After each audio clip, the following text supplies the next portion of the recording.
En la clase 22 vamos a comenzar a ver lo que son ya las variables de estado. Para eso vamos a ver lo que son las variables de estado propiamente tal, cómo encontrar un sistema en variables de estado, las distintas formas en las que se puede representar un sistema en variables de estado, que van a ser las distintas formas canónicas que existen, y después vamos a ver cómo saber si un sistema en variables de estado es controlable o no. Para eso, primero que nada, vamos a volver a lo más básico de todos, que es lo que vimos en la clase 1 del curso. Si se acuerdan, yo les mostré que un sistema podía estar representado por por distintos números de entrada o distintos números de salida. Podía ser una entrada, una salida, que es con lo que hemos trabajado hasta ahora, una entrada, múltiples entradas, una salida, o múltiples entradas y múltiples salidas. Además, podíamos trabajar en lazo abierto, cerrado o combinaciones de ellos, que podrían ser otros. Los sistemas pueden ser lineales o no lineales, trabajar en tiempo continuo o tiempo discreto, y puede depender o no depender del tiempo.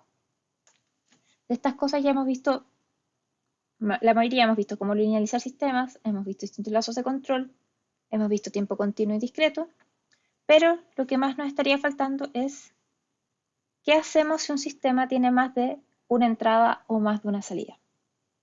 En estos casos en los que nosotros vamos a empezar a representar los sistemas en variables de estado, en vez de utilizar siempre las funciones de transferencia de forma directa que habíamos utilizado hasta ahora. Entonces, por ejemplo, imagínense si nosotros tenemos un sistema como el que se muestra acá, que vendría siendo un twin rotor, que es un experimento que se encuentra disponible en el laboratorio de automática. Es básicamente el modelo de un helicóptero. Tiene una cola con un rotor que gira y una hélice principal, también girando.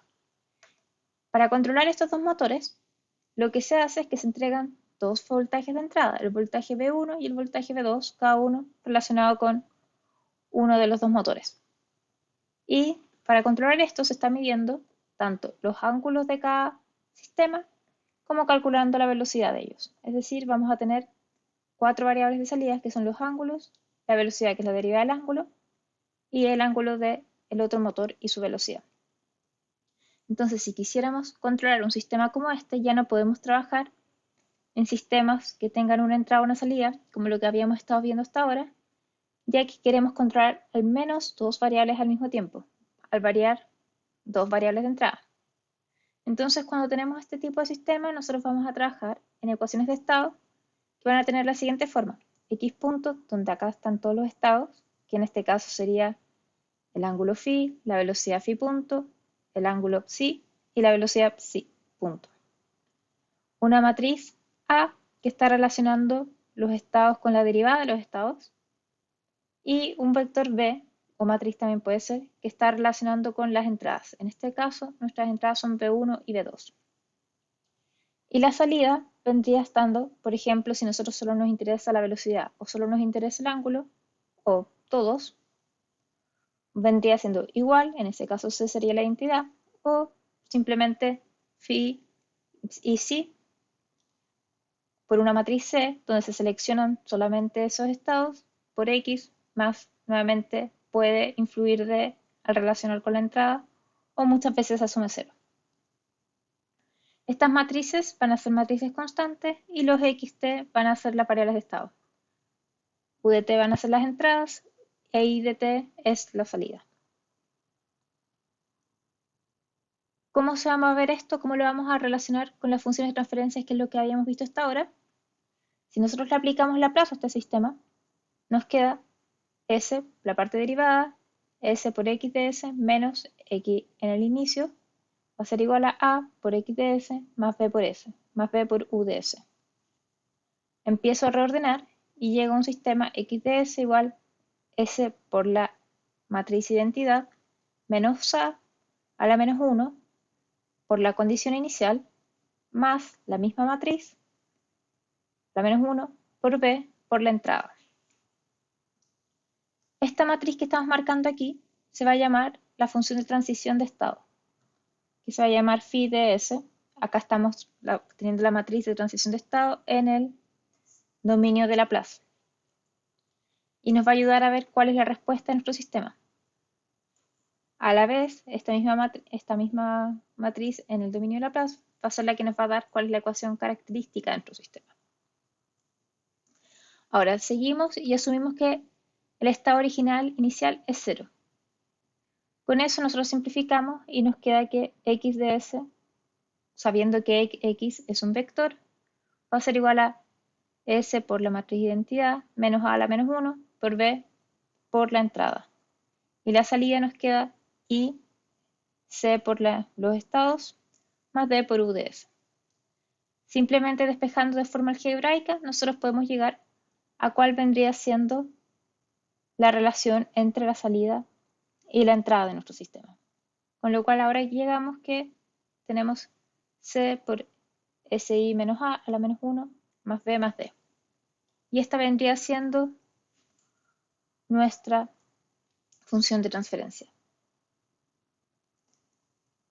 Además, ¿cuál va a ser la solución del sistema en ecuaciones de estado? Si lo pasamos al dominio del tiempo, fíjense en eso, va a estar dada por la matriz de transición, ahora en el dominio del tiempo, por la entrada, por el caso original, por la integral de la convolución entre esta matriz de transición, por B, por U.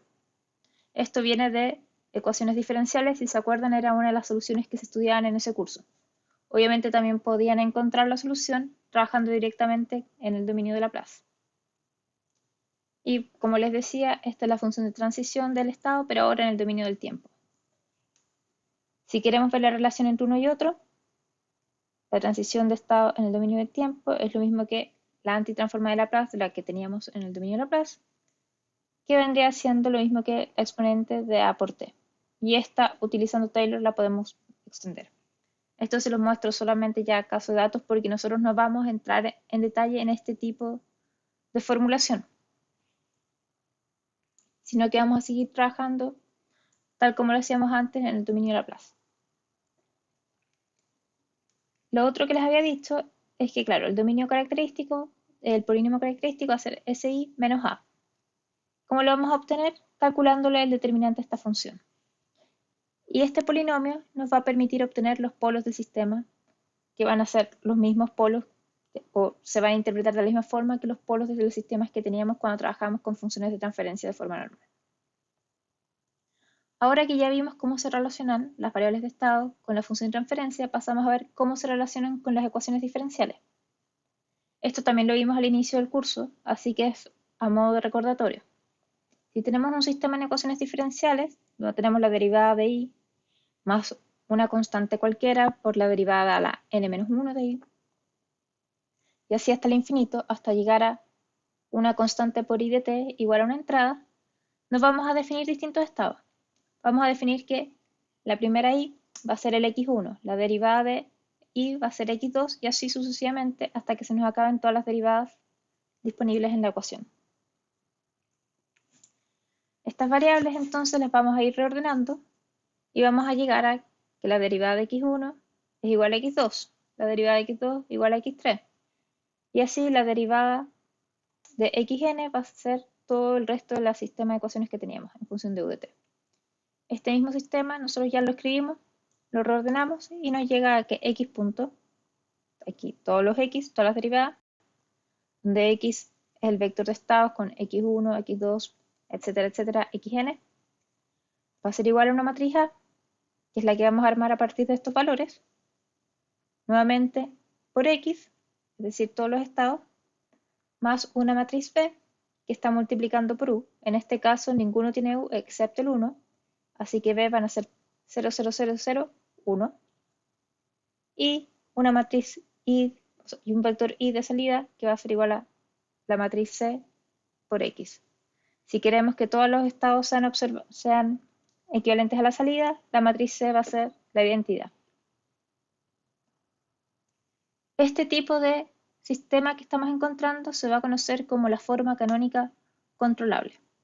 ¿Por qué les digo eso? Porque en un par de láminas más adelante vamos a ver cuáles son las distintas formas canónicas y qué representan y para qué nos sirven.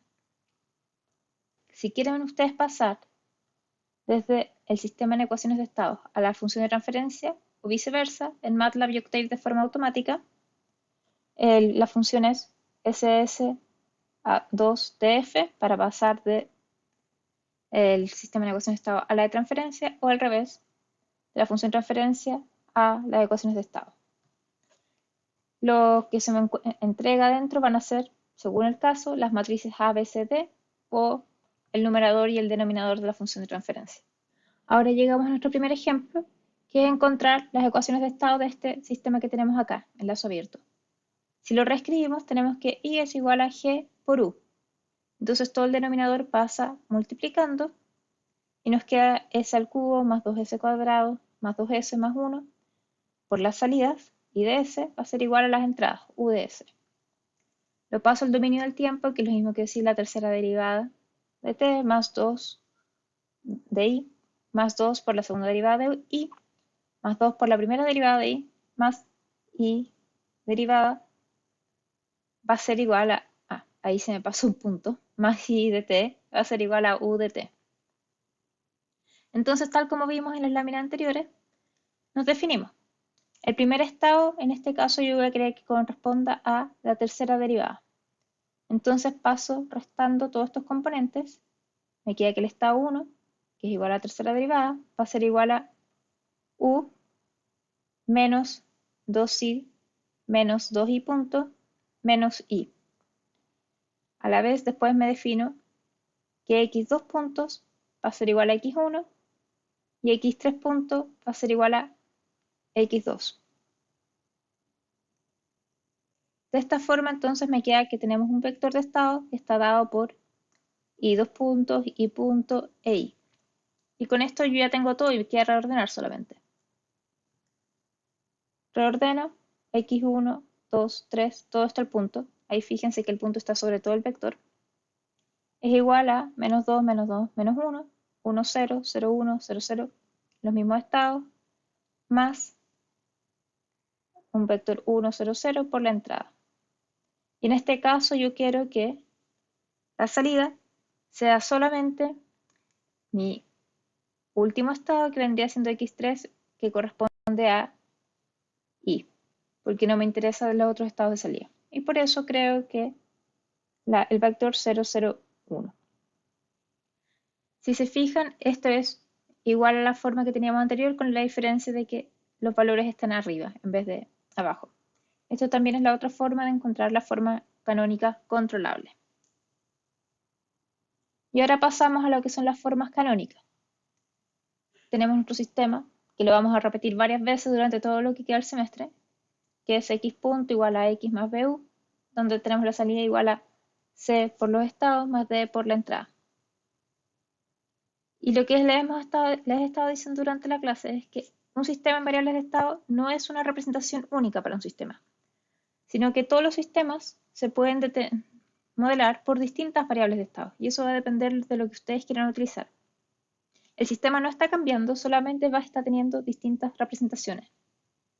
Y nosotros vamos a poder pasar de una de esta representación a otra utilizando las matrices de transformación T. Cómo encontrar la matriz de transformación T va a depender a qué sistema se quiere llegar. Y eso también lo vamos a empezar a ver. Los modelos más clásicos que se tienen de representación son los que tengan sentido físico.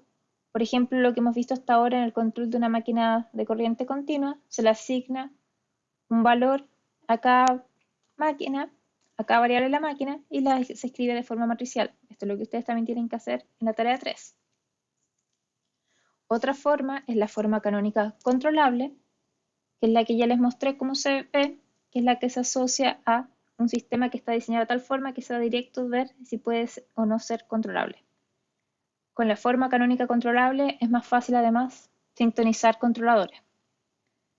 Otra forma es la forma canónica observable, cuyo objetivo es crear observadores de estado que nos permita que sea más fácil estimar cuál es el valor de cada variable. Y también tenemos la forma canónica diagonal o de Jordan, que va a consistir en tener una matriz A donde solamente el componente diagonal va a tener valores. Y en estos casos es más fácil ver cuáles son los polos, porque la diagonal va a corresponder al valor de los polos, entonces al mirarlo automáticamente se puede saber si el sistema es estable o inestable.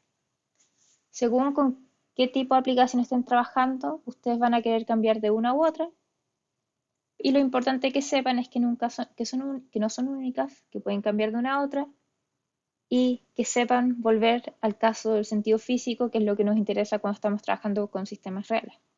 ¿Cómo vamos a transformar de una forma canónica a otra? Usando las matrices de transformación. Vamos a definirnos entonces, si tenemos un estado X cualquiera, lo vamos a multiplicar por esta matriz de transformación, creando un nuevo estado, de tal forma que el estado original va a ser la matriz de transformación a la menos 1 por el estado que habíamos obtenido. Entonces, sabiendo esto, si yo tengo mi sistema X punto original, cualquiera que sea, igual a X más BU y CX más DU, reemplazo todos los X por la transformación y llego a T a la menos 1. Ahora por X gorro derivada va a ser igual a por T a la menos 1 por X gorro más B por U. Y va a ser igual a C por T a la menos 1 por X gorro más D por U. Y con eso yo obtengo mi sistema transformado. Paso después la matriz de T menos 1 al otro lado, multiplico todo por T, con lo cual puedo dejar solo el X gorro tilde punto igual T por A original por T a la menos 1 por X tilde más, ahora, T por B por la entrada. Y acá no es necesario multiplicar porque el I ya estaba solo.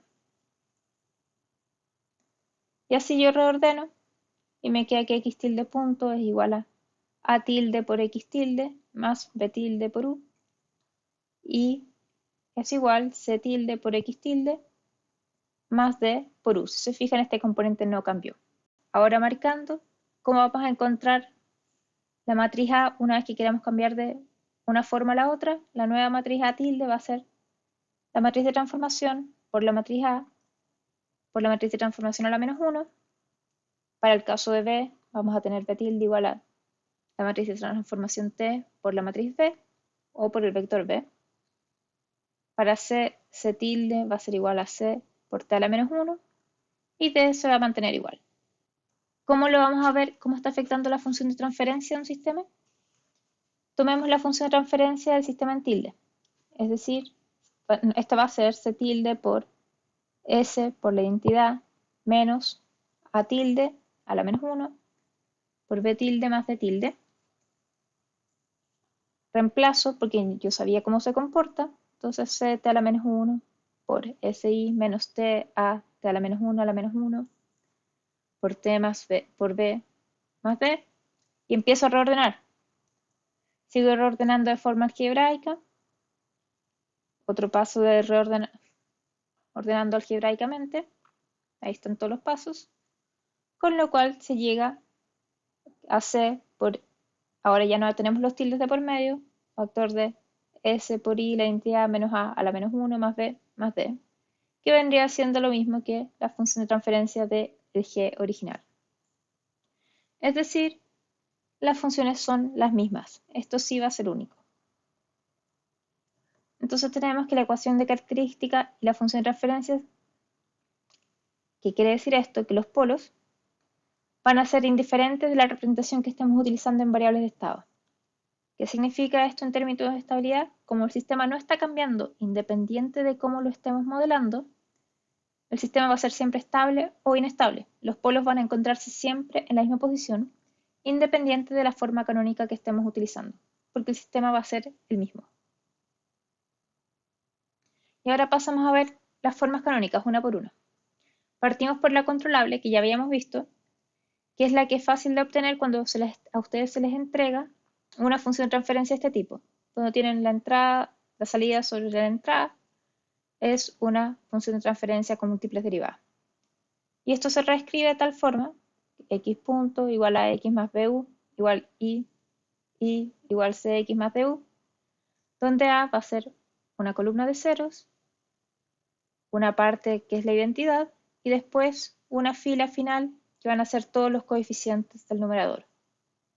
B van a ser puros ceros y los coeficientes de C van a ser los del numerador de la función de transferencia. Y D se va a considerar cero, ya que La entrada no va a estar afectando la salida del sistema directamente, sino que se relaciona a través de los estados. Esto es análogo a obtenerlo con esta fila acá arriba, la matriz 1 acá abajo, y en ese caso el 1 va a subir. Van a ser análogos los sistemas. Y esto es lo que se conoce como la forma canónica controlable. Después existe lo que vendría siendo la forma canónica observable, que es fácil de encontrar de la misma forma que teníamos la otra. Tenemos la función de transferencia, pero ahora en vez de elegir los estados de tal forma que nos quede una fila con todos los coeficientes, lo hacemos para que nos quede un vector, una columna con todos los coeficientes, también nos queda una matriz de identidad y el resto de los componentes con ceros. Acá ahora los B todos tienen valores, si se fijan. El vector B tiene los valores del numerador y la salida C va a tener puros ceros y un 1. Pasamos por último a la forma canónica diagonal, que es en la que nosotros tenemos que la matriz A está compuesta por todos los polos del sistema. Entonces se pueden ver de forma instantánea si el sistema es estable o no. Se va a tener una matriz de este estilo, donde la diagonal de la matriz A van a ser los polos y el resto van a ser ceros. ¿Cómo se va a encontrar esto? Pues se van a tener que utilizar los vectores propios por la derecha. Especifico por la derecha porque también existen por la izquierda, que se utilizan para otras cosas. Y se va a determinar primero cuáles son los polos y los vectores. De tal forma que nosotros vamos a llegar a, tenemos nuestra matriz A multiplicada por todos los vectores, va a ser igual a los vectores por la matriz de polos. Si yo ordeno esto, voy a llegar a que mi nueva matriz va a ser los vectores a la menos 1, los vectores propios a la menos 1, por A, por los vectores propios. Y por lo tanto, esto es equivalente a tener una transformación. Es decir, que lo que nos dice esto, que para poder pasar a la forma canónica diagonal, la matriz de transformación que vamos a utilizar va a ser la matriz de los vectores propios del sistema. Porque si se fijan es lo mismo. En esta forma está reescrito de tal forma que la matriz es los vectores propios por la derecha a la menos 1. Y usando esto nosotros vamos a poder pasar nuestras variables matrices A de cualquier tipo de sistema a 1 matriz A diagonal. ¿Qué es lo que sabemos? Los valores propios, vectores propios, no van a ser únicos y va a haber problemas si es que nos encontramos con valores propios repetidos. ¿Por qué? Porque nos va a dar que la matriz de vectores propios no va a ser invertible y por lo tanto no vamos a poder encontrar la transformada. Y también si tenemos valores propios complejos, ya que los vectores propios van a ser complejos. Con esto llegamos a la controlabilidad de un sistema. ¿Y qué quiere decir esto? ¿Cómo vamos a saber nosotros que un sistema es controlable o no? Acá este sistema está en cualquier forma, no está en la forma canónica controlable, porque independiente de que en qué forma esté, el sistema va a ser controlable o no controlable. La diferencia es que al trabajar en la forma canónica controlable, va a ser más fácil de reconocerlo. Solamente eso. Ahora, si nosotros tenemos el sistema de aquí, nosotros lo miramos, podemos ver que al variar nuestra entrada, estamos afectando todos los estados, porque todos los estados pueden ser controlados con distintos valores de la matriz Q en este caso. ¿Qué quiere decir esto? Que el sistema que tenemos es controlable, porque si yo muevo mi entrada, voy a poder cambiar y llevar mis estados a un valor deseado. En cambio, vamos a tener que un sistema no es controlable si es que se da que, por ejemplo, tenemos una matriz B, como la que se muestra acá. Los componentes asociados al estado 1 son siempre 0. Por lo tanto, independiente del valor que yo le dé a mi U, no voy a poder cambiar la posición de I sub 1 en este caso. ¿Qué quiere decir eso? Que el estado I sub 1 no es controlable. Voy a poder estar controlando I sub 2 y I sub 3 sin ningún problema, pero I sub 1 no va a ser controlable. Es decir, el sistema completo no va a ser controlable porque la entrada no está siendo relacionada con el resto del sistema. En este caso, que les estoy mostrando aquí, Es fácil de ver si un sistema es controlable o no controlable porque estamos analizando cómo se comporta. Pero cuando tengamos sistemas más complicados, con muchas más entradas, muchas más salidas, no es trivial realizar este análisis. Y por eso lo que se hace es presentar una matriz de controlabilidad, que es la que nos va a decir si el sistema es estable, es controlable o no es controlable. La controlabilidad nos va a decir entonces que un sistema es controlable si es que existe una ley de control U, como les decía, que nos permite llevar el estado X cualquiera a un estado deseado. Vamos a tener sistemas que sean completamente controlables, donde podemos controlar todos los estados, o vamos a tener estados controlables, donde solamente algunos de los estados pueden ser controlables. Y para determinar si el sistema es controlable o no, vamos a tener la matriz de controlabilidad que está dada por P, A por B, A cuadrado B, y así sucesivamente hasta que se acaben los componentes de la lista. Esta va a ser una matriz cuadrada para sistemas que tengan una entrada. Y esta matriz va a ser controlable si el rango de ella va a ser igual al orden del sistema. Si es menor, el sistema no va a ser controlable. El número de modos, el número de estados del sistema que no son controlables es igual a el total de los estados menos el rango. Tienen que ser iguales para que todo sea controlable. Y aquí tenemos de dónde viene poder encontrar esto. Para poder ver cómo se llegó a cuál es la matriz de controlabilidad, vamos a partir viendo el ejemplo de un sistema de tercer orden. Este sistema, si se fijan, está en la forma canónica controlable. Tengo mis estados, tengo mi matriz en modo canónica controlable, mi entrada 001 y mis salidas. Yo sabía que la matriz canónica controlable es lo mismo que una matriz cualquiera de transformación, P a la menos 1 por A por P, que me permite encontrar todos los estados 0, 0 menos a la 0, 1, 0 menos a la 1, 0, 1 menos a sub 2. Y lo mismo para B. B controlable es lo mismo que P a la menos 1 por B igual a 0, 0, 1.